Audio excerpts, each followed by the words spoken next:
The gunshot echoed through the canyon as Fiona Zimmerman slumped against the weathered rock face, clutching her bleeding shoulder. It was 1873 in the unforgiving Arizona Territory, and she had just become the most wanted woman in White River for a crime she didn't commit.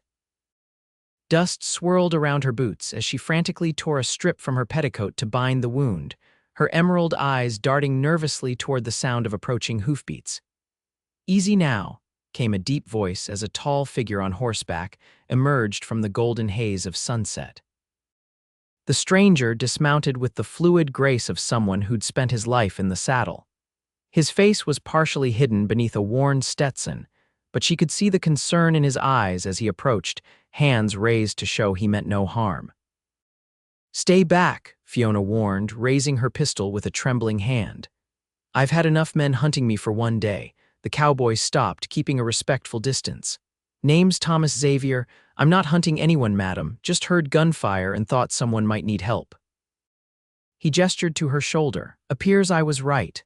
Fiona's vision blurred slightly as she fought to remain conscious. The wound wasn't fatal, but she'd lost enough blood to make her lightheaded. "You don't understand. There's a posse after me. If they find you helping me, they'll hang you alongside me." Thomas removed his hat, revealing sandy brown hair and a face weathered by sun and wind. His eyes, the color of a summer sky, held no judgment. "Well, I reckon that shoulder needs tending, and my cabin's just over that ridge. Posse or no posse, I can't leave a wounded person out here to die." "You'll regret helping me," she said weakly, her pistol slowly lowering as her strength ebbed. The cowboy said with quiet conviction, "Then I'll regret nothing at all." Before Fiona could protest further, Thomas was at her side, catching her as she slumped forward. With gentle efficiency, he lifted her onto his horse and mounted behind her, one arm securely around her waist as they rode toward the safety of his homestead.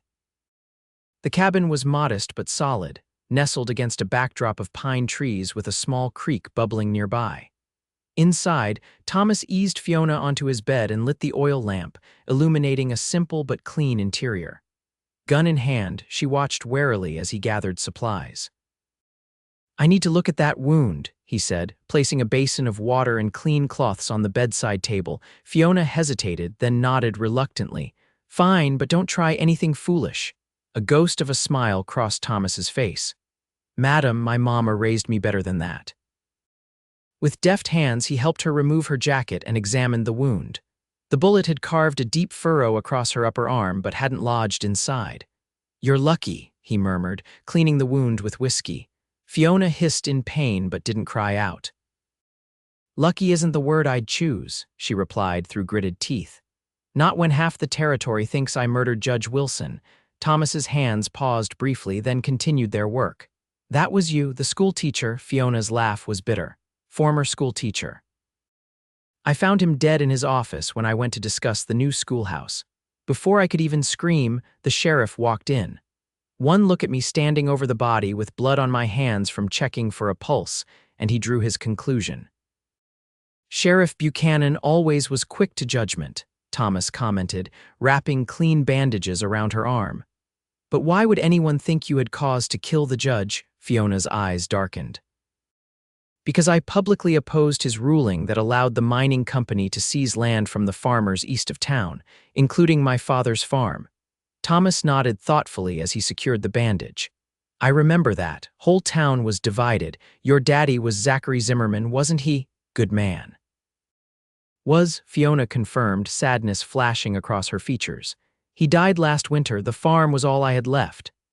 "I'm sorry," Thomas said simply. "You should rest now. We'll figure things out in the morning." Despite her suspicion, exhaustion overtook Fiona and she drifted into uneasy sleep.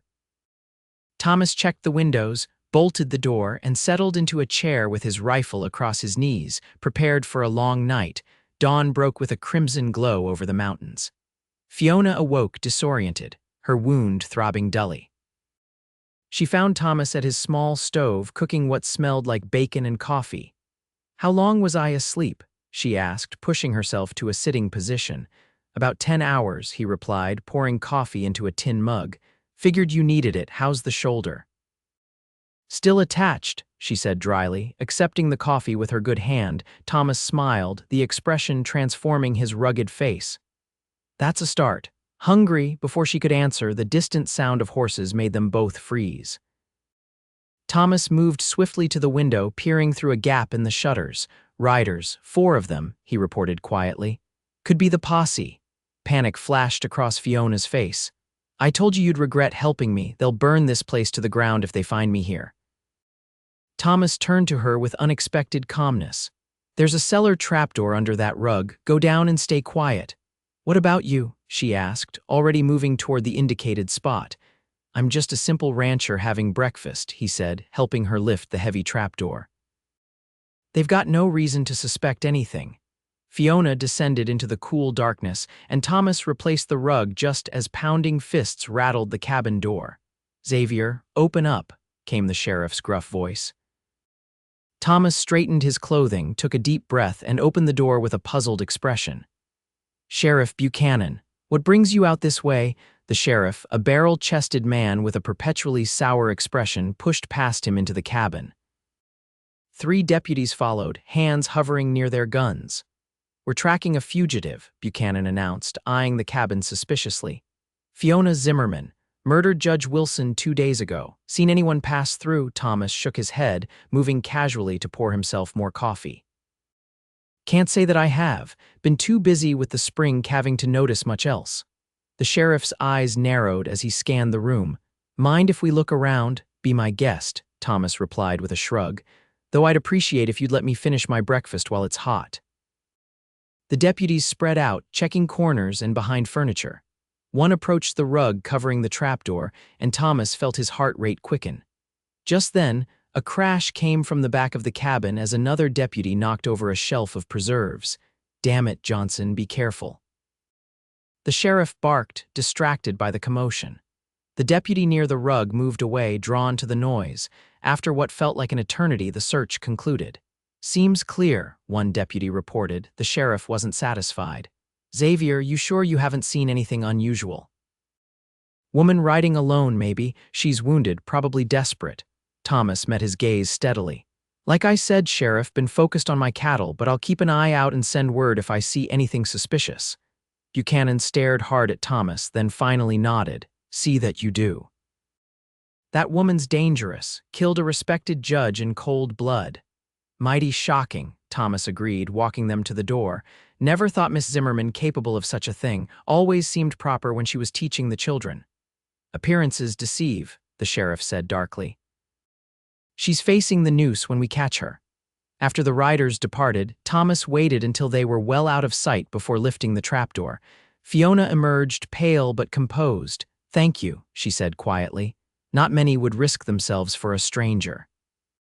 Thomas gestured for her to sit at the table and placed a plate of food before her. Eat, you'll need your strength. As she began to eat, he added, I don't believe you killed that judge. Fiona looked up, surprised. You don't even know me. I know enough, he replied simply. But we need to figure out who did, or you'll be running forever. How? She asked, frustration evident. I have no proof, no allies, nothing. Thomas leaned forward, his expression serious. You have me, and I know this territory better than most. Someone wanted the judge dead, and I'm guessing it has something to do with that land deal.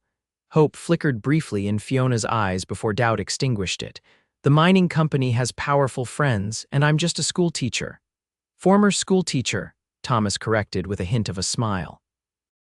Currently the most interesting fugitive in White River. His expression softened. My father always said truth has a way of surfacing like a spring through rock. We just need to help it along. For the first time since her ordeal began, Fiona felt the faintest stirring of possibility. Where do we start? First, you need a few days to heal, Thomas said practically. Then we need information, and I know just who might have it. Over the next 3 days, Fiona recovered her strength while Thomas tended his cattle and kept an eye out for unwelcome visitors. They settled into an unexpected rhythm, sharing meals and stories in the evenings. Thomas learned that Fiona had come west from Boston 5 years earlier, following her widowed father's dream of farming in the frontier. She spoke of her passion for education and her determination to establish a proper school in White River.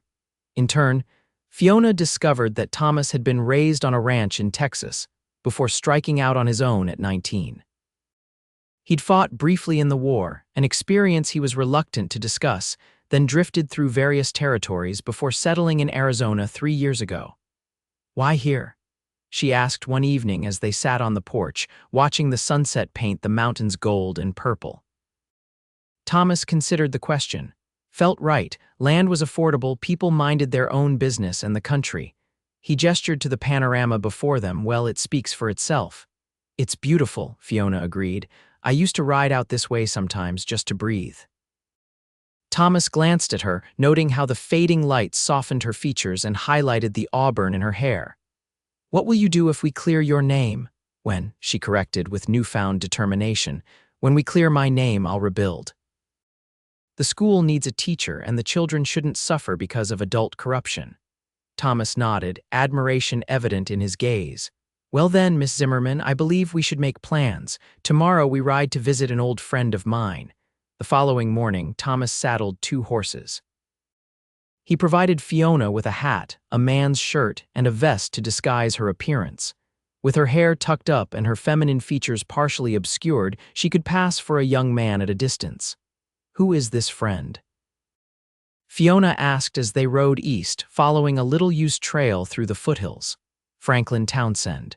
Used to be a Pinkerton detective before he retired out here. If anyone knows the undercurrents in White River, it's Frank." They traveled most of the day, avoiding the main roads. Thomas proved to be an excellent guide, pointing out landmarks and sharing stories of the land.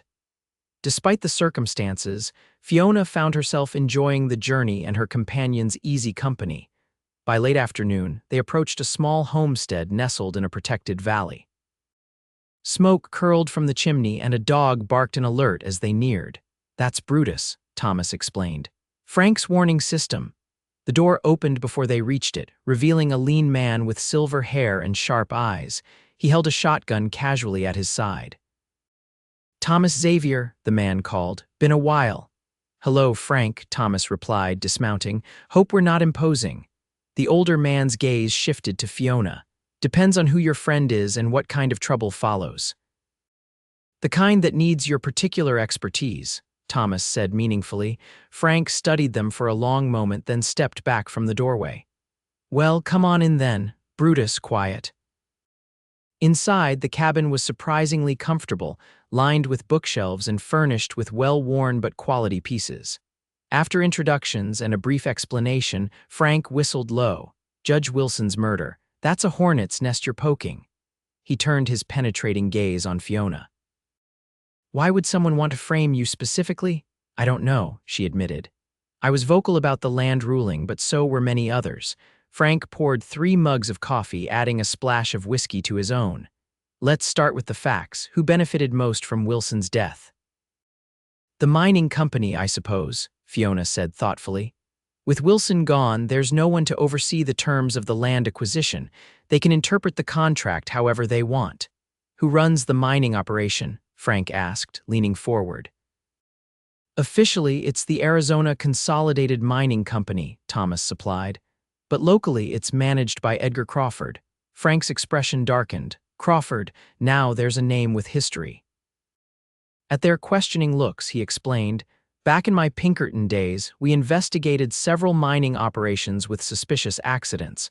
Crawford's name came up more than once, though nothing was ever proven." "You think he could have killed the judge?" Fiona asked. "I think," Frank said carefully, "that Crawford serves powerful interests who wouldn't hesitate to remove obstacles. But killing a federal judge is bold, even for them." Thomas rubbed his jaw thoughtfully. "What if the judge discovered something worth killing over?" Frank nodded approvingly. "Now you're thinking like a detective. What was Wilson working on before his death?" "He was reviewing the land transfers," Fiona recalled. "There were discrepancies in the surveys that some farmers had pointed out. The boundaries seemed to shift conveniently to include certain properties. Like waterways and mineral deposits," Thomas added. "Your father's land included the largest spring in the Eastern Valley." Frank rose and pulled a map from a shelf, spreading it across the table. "Show me." Using a pencil, Fiona outlined the disputed territories. Frank studied the pattern, his expression growing increasingly grim. "This isn't just about water or surface rights," he finally said. "Look at the pattern." His finger traced a line connecting the properties. "These lands form a corridor that follows what I suspect is a rich silver vein. I've seen similar land grabs in Colorado and Nevada." "So the judge might have realized they were manipulating the surveys," Thomas suggested. "And if he was an honest man, he might have threatened to expose them," Frank concluded. "That's motive for murder." Fiona slumped back in her chair. "But how do we prove any of this? The records would be in the judge's office or the land office, both heavily guarded now." Frank exchanged a significant look with Thomas. "Not all records. Judges keep personal journals, notes of cases. If Wilson suspected corruption, he might have documented it." "Those would be at his home," Fiona realized, "but that's in the middle of town, probably being watched." "Not the house," Frank corrected. "His office at home, and there's more than one way to access a place without walking through the front door." Thomas raised an eyebrow. "You're suggesting we break in?" "I'm suggesting," Frank said with the ghost of a smile, "that the truth is worth some risk.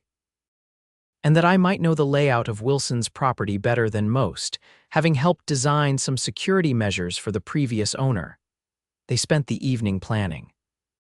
Frank provided them with a detailed sketch of Wilson's house and grounds, identifying a cellar entrance that was likely overlooked by the current occupants. He also supplied them with dark clothing and tools that Fiona suspected had been used for less than legal activities in the past. "What happened to being retired?" Thomas asked as Frank handed him a set of lock picks. The older man shrugged. "Retirement gets boring. Besides, I've never cared for bullies, whether they wear badges or business suits." They departed before dawn the next morning, with Frank's promise to create a diversion if needed. The ride back toward White River was tense, both aware of the risks they were taking. "You don't have to do this," Fiona said as they paused to water the horses at a small creek.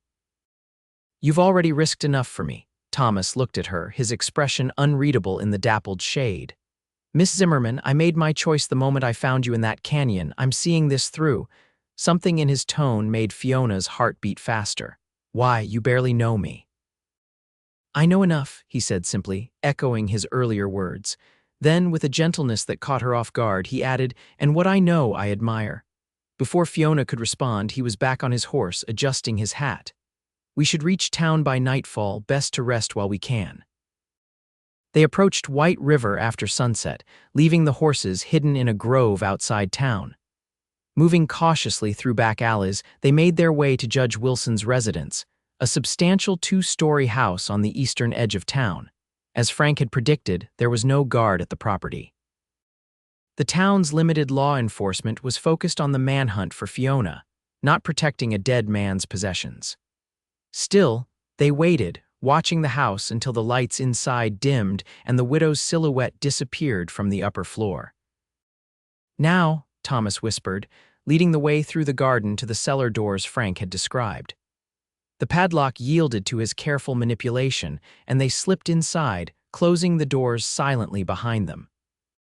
The cellar was musty and dark, illuminated only by the sliver of moonlight from a small window. Thomas struck a match, lighting a small candle Frank had provided. They navigated carefully around barrels and stored furniture until they found the stairs leading up to the main house. "The study should be to the left of the landing," Fiona whispered, recalling Frank's instructions. They ascended slowly, wincing at each creak of the wooden steps. The house was quiet except for the ticking of a grandfather clock somewhere nearby. At the top of the stairs, they paused, listening for any movement, then proceeded to the study door. Inside, the room was neat and orderly, with bookshelves lining the walls and a massive desk dominating the space. Thomas kept watch at the door while Fiona began searching methodically through the desk drawers. "Nothing," she murmured after examining several compartments. "Just correspondence and household accounts." Thomas joined her, running his hands along the underside of the desk. "Check for hidden compartments. Men with secrets often have hiding places." Fiona felt along the wooden panels of the desk until her fingers detected a slight indentation. Pressing it, she was rewarded with a soft click as a small drawer popped open from beneath the main drawer. Inside lay a leather-bound journal. Heart racing, she opened it, scanning the neat handwriting by candlelight. "This is it," she whispered excitedly. "Listen to this." Confronted Crawford about the survey discrepancies, his explanation was insufficient. "I suspect deliberate manipulation of the boundaries to incorporate the silver deposits Martin discovered last fall." Thomas leaned closer, their shoulders touching as they read together. "Keep going." Fiona turned pages rapidly, finding more damning entries. Crawford visited again, this time with Buchanan. Their offer was substantial but inappropriate.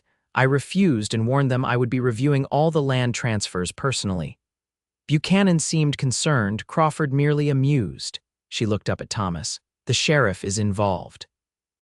"That explains why he was so quick to accuse you," Thomas said grimly. "Read the last entry." Fiona turned to the final page, dated the day of the murder. "Meeting FZ about school proposal this afternoon, then continuing audit of land records. Found evidence of forged signatures on at least 3 deeds. Will confront B and C tomorrow with findings." "FZ, that's you," Thomas said. "And B and C, Buchanan and Crawford," Fiona finished. "The judge was going to expose them the day after our meeting. They must have killed him just after I left, then waited for someone to discover the body. And you were the perfect scapegoat," Thomas concluded. "Vocal opponent of the land deal, daughter of a dispossessed farmer, first person at the crime scene." A floorboard creaked in the hallway outside. They froze, extinguishing the candle instantly. The study door slowly opened, revealing Mrs. Wilson in a nightgown, holding a lamp. For a terrifying moment, no one moved. Then recognition dawned in the older woman's eyes as she looked at Fiona. "You," she breathed. "The school teacher they say killed my husband." Fiona stepped forward, journal clutched to her chest. "Mrs. Wilson, I didn't kill your husband. I respected him greatly. We found evidence that Sheriff Buchanan and Edgar Crawford were responsible." The widow's expression didn't change. "I know." This unexpected response left them both speechless. "My husband told me everything," Mrs. Wilson continued quietly. "About the corruption, the threats. He was going to file formal charges with the territorial governor." Her eyes filled with tears. "I heard them arguing that day after you left. Then a gunshot. I was upstairs, too frightened to come down until they were gone." "Why didn't you tell anyone?" Thomas asked gently. "And end up like my husband?" Fear flashed across her face. "Crawford made it clear what would happen if I spoke out. Said it would look like grief drove me to suicide." Fiona approached the woman slowly. "Mrs. Wilson, we can help. This journal contains enough evidence to bring them to justice." The widow shook her head.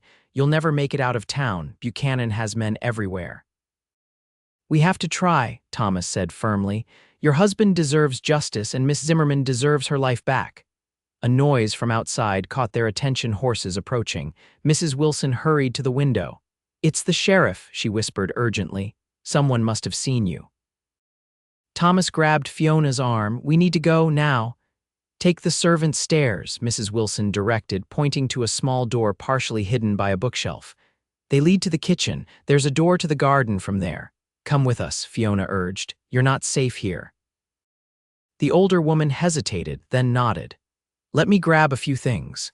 They descended the narrow staircase swiftly, emerging in the dark kitchen just as pounding began at the front door. Mrs. Wilson joined them moments later, a small bag in hand. "This way," she whispered, leading them through the back door and into the garden. They could hear Buchanan's voice now, demanding entry. They slipped through the garden gate into the alley behind just as the front door crashed open. Moving as quickly and quietly as possible, they made their way toward the edge of town where their horses waited. "What now?" Fiona asked as they reached the hidden grove and quickly mounted. "Frank's cabin," Thomas decided. "It's defensible and he'll know what to do with the evidence." They rode hard through the night, Mrs. Wilson sharing Thomas's horse. By dawn, they were approaching Frank's Valley, exhausted but alive. The old detective met them at the door, rifle ready. "Brought company, I see," he remarked, helping Mrs. Wilson dismount. "And evidence," Thomas replied, patting his saddlebag where they'd secured the journal. "But Buchanan knows we have it. He won't be far behind." Frank nodded grimly. "Then we prepare, get inside." The next hours were spent in tense preparation.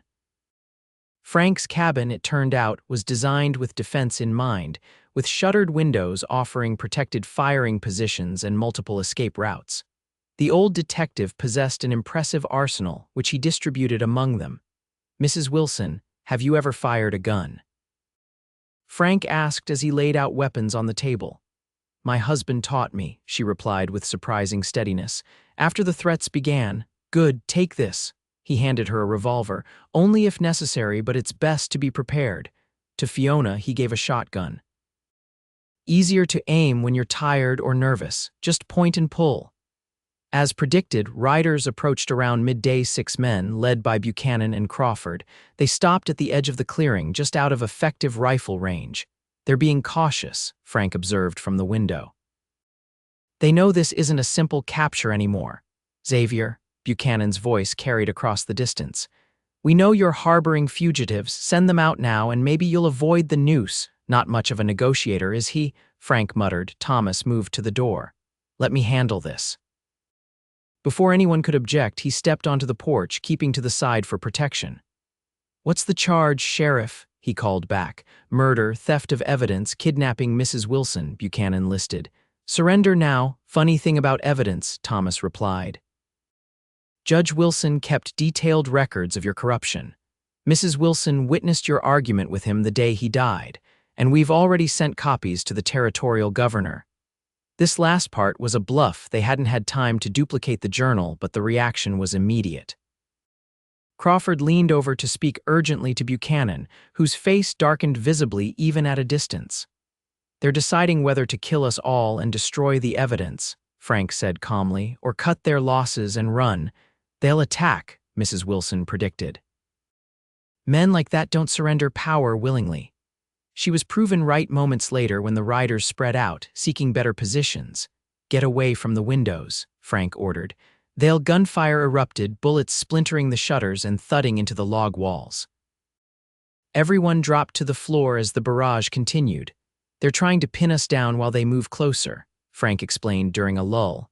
"Thomas, there's a rifle port in the back bedroom. See if you can pick off the one by the big pine." Thomas crawled to the indicated position while Frank directed Fiona to watch the eastern approach. Mrs. Wilson remained in the main room, clutching her revolver.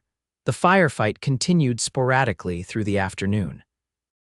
Frank's design proved effective. The attackers couldn't approach without exposing themselves to fire. Thomas managed to wound one of Buchanan's deputies, sending him retreating to the tree line. As dusk approached, a new tension filled the air.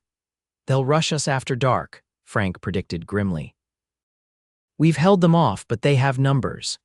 "There must be something we can do," Fiona said, reloading her shotgun with cartridges Frank provided. A thoughtful expression crossed the old detective's face. "Maybe there is. Thomas, remember that hunting trip 3 years back?" "The canyon with the echo," Thomas's eyes widened with understanding. "Worth a try. We'd need to create a diversion first," Frank nodded. "Mrs. Wilson, how steady are your hands?" The plan they devised was desperate but offered a chance. Using Frank's knowledge of the terrain, Thomas would circle behind their attackers while Fiona and the others maintained fire from the cabin. The unique acoustics of the valley might make it seem like reinforcements had arrived, potentially forcing Buchanan to retreat. As night fell, Thomas prepared to slip out through a concealed tunnel Frank had built beneath the root cellar, an escape route that emerged in a dense thicket 50 yards behind the cabin. Before leaving, Thomas pulled Fiona aside. "If this works, take the journal and Mrs. Wilson and head south. There's a ranger outpost 2 days' ride from here." "And if it doesn't work?" she asked, her voice steady despite her fear. Thomas looked at her for a long moment, then leaned forward and kissed her gently. "It has to work," he said simply. The kiss left Fiona momentarily speechless, a flood of emotions competing for dominance, fear, hope, and something deeper she wasn't ready to name. "Be careful," she finally managed. "Always am," he replied with a hint of his usual confidence. Then he was gone, disappearing into the dark passage. The waiting was agonizing. Frank stationed Fiona and Mrs. Wilson at opposite windows while he moved between positions, firing occasionally to maintain the illusion that all defenders remained inside. Nearly an hour passed before they heard its shots from the far side of the clearing, followed by Thomas's voice, amplified by the canyon, shouting orders to imaginary reinforcements. Frank immediately increased his fire, creating the impression of coordinated action.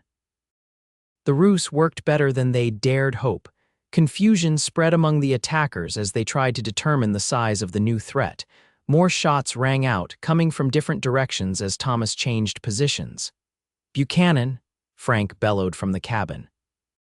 "Territorial Rangers have you surrounded. Surrender your weapons." Through the window, Fiona could see the sheriff and Crawford arguing vehemently, gesturing toward the surrounding darkness. Finally, Buchanan raised his voice. "This isn't over," he shouted before mounting his horse.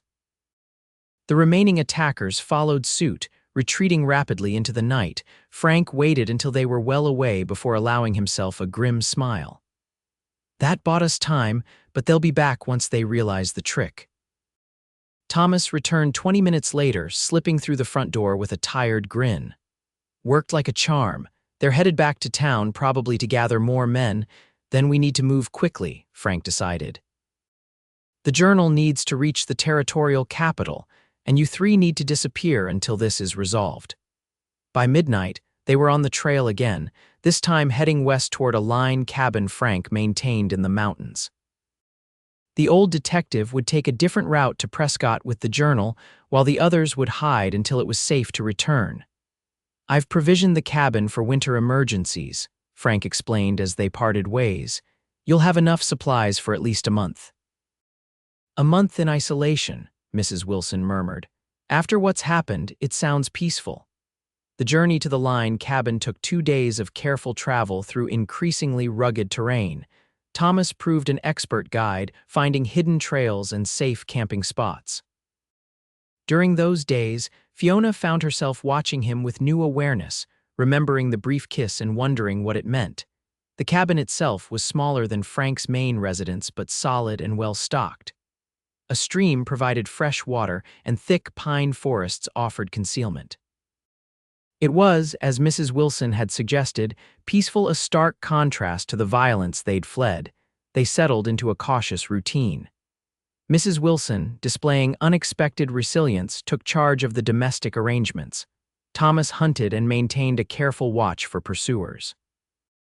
Fiona assisted both, grateful for the practical tasks that kept her mind occupied. In the evenings, they would gather around the small fireplace, sharing stories and gradually revealing more of themselves. Mrs. Wilson Aliner, as she asked to be called, spoke of her 40 years with the judge, their childless but happy marriage, and his unwavering commitment to justice. "He would be grateful to you both," she told them one night, "not just for seeking his killers, but for caring about the truth." As days passed without sign of pursuit, they began to relax slightly.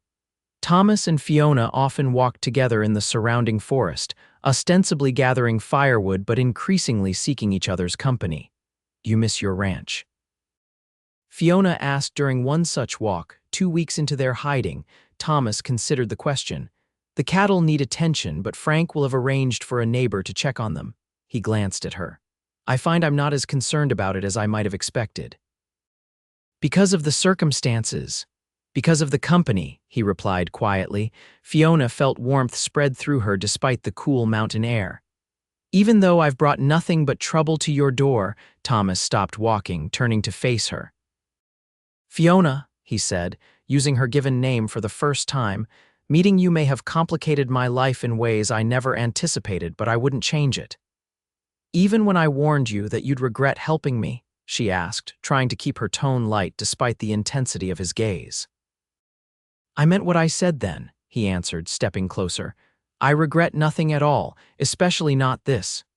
His kiss this time was not the brief farewell of a man facing danger, but a deliberate expression of deepening feelings.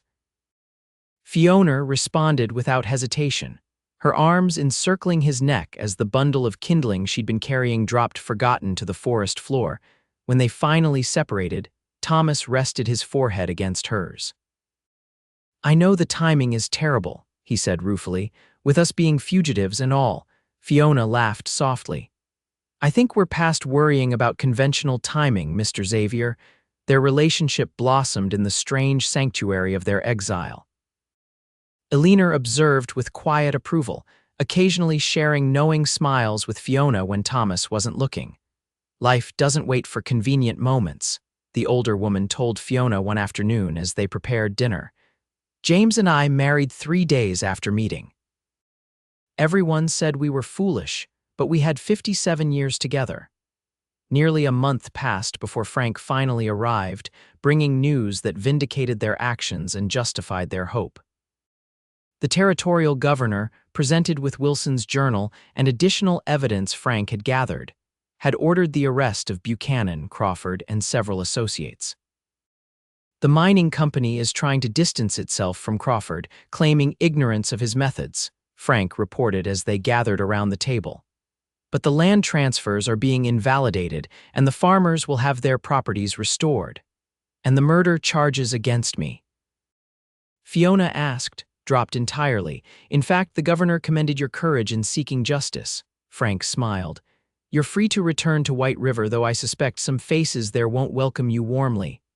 "What about Eleanor?" Thomas asked. "Crawford had powerful friends." "She'll have protection," Frank assured them. "And compensation. The mining company is eager to avoid a scandal." They traveled back to civilization the following day, Frank leading them to Prescott rather than White River. There, Eleanor was welcomed by the governor's office, and Fiona gave a formal statement about the events surrounding the judge's murder. "What will you do now?" Thomas asked Fiona as they walked through the territorial capital, enjoying the simple freedom of movement without fear. "Return to White River, I think," she replied. "The children still need a teacher, and someone needs to ensure the land is properly restored to its owners." Thomas nodded, his expression thoughtful. "Your father's farm will need considerable work to be productive again," she acknowledged. "But it's my heritage, I can't abandon it." "It's a big job for one person," he observed casually. Fiona glanced at him sideways. "Are you offering assistance, Mr. Xavier?" "I might be," he replied with a slow smile. "My ranch is rather quiet, might benefit from expansion eastward." "Expansion?" she repeated, her heartbeat quickening. Thomas stopped walking, taking both her hands in his. "Fiona, I'm not particularly skilled at romantic declarations, but these weeks with you, despite the danger or perhaps because of it, have shown me what truly matters." He took a deep breath. "I love you, and if you'll have me, I'd like to build something with you, a life, a future, whatever you want it to be." Fiona's eyes filled with tears, but her smile was radiant. "Thomas Xavier, for a man who claims no skill with romantic declarations, you do remarkably well. Is that a yes?" he asked, hope evident in his voice. "Yes," she replied, standing on tiptoe to kiss him. "Though I warn you, I can be rather stubborn about getting my way with the school curriculum." Thomas laughed, pulling her close. "I wouldn't expect anything less." They returned to White River a week later to find the town transformed by recent events. Buchanan and his conspirators were awaiting trial, and a new, reform-minded sheriff had been appointed. The mining operation continued, but under stricter oversight and with fair compensation to affected landowners. Fiona reclaimed her position at the school, while Thomas divided his time between his ranch and helping restore her father's farm. Their courtship was brief by conventional standards, but felt entirely natural to both of them. They married that autumn in a simple ceremony attended by Frank, Eleanor, and the entire student body of White River School. Their wedding gift from Frank was a deed to an additional parcel of land connecting Thomas's ranch to Fiona's farm, practical but meaningful, like the man himself. Over the following years, White River grew and prospered. The Xavier homestead expanded to include a thriving cattle operation and productive farmland. Fiona continued teaching until the birth of their first child, after which she focused on establishing a proper school board and recruiting additional teachers. On the 5th anniversary of their first meeting, Thomas surprised Fiona with a small package wrapped in brown paper. Inside was Judge Wilson's journal, returned by the territorial authorities now that the legal proceedings were complete. "Frank thought you should have it," Thomas explained as they sat on the porch of their expanded home, watching their 2 young children play in the yard. "A reminder of where we started, Fiona traced the leather cover thoughtfully.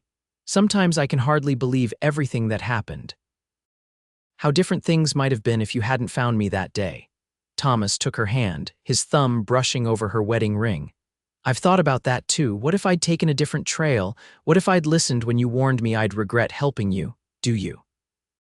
She asked with a smile, already knowing the answer. Thomas pulled her close, pressing a kiss to her temple. Fiona Xavier, I told you then, and I'll tell you now, I regret nothing at all. As the sun set over the land they'd fought for, and the home they'd built together, Fiona reflected on the strange, winding path that had led them here. From fugitive to respected teacher, from solitary rancher to loving husband and father, they had transformed not only their own lives but the community around them. Neither do I, she whispered, leaning into his embrace as their children's laughter echoed across the yard. Not a single thing.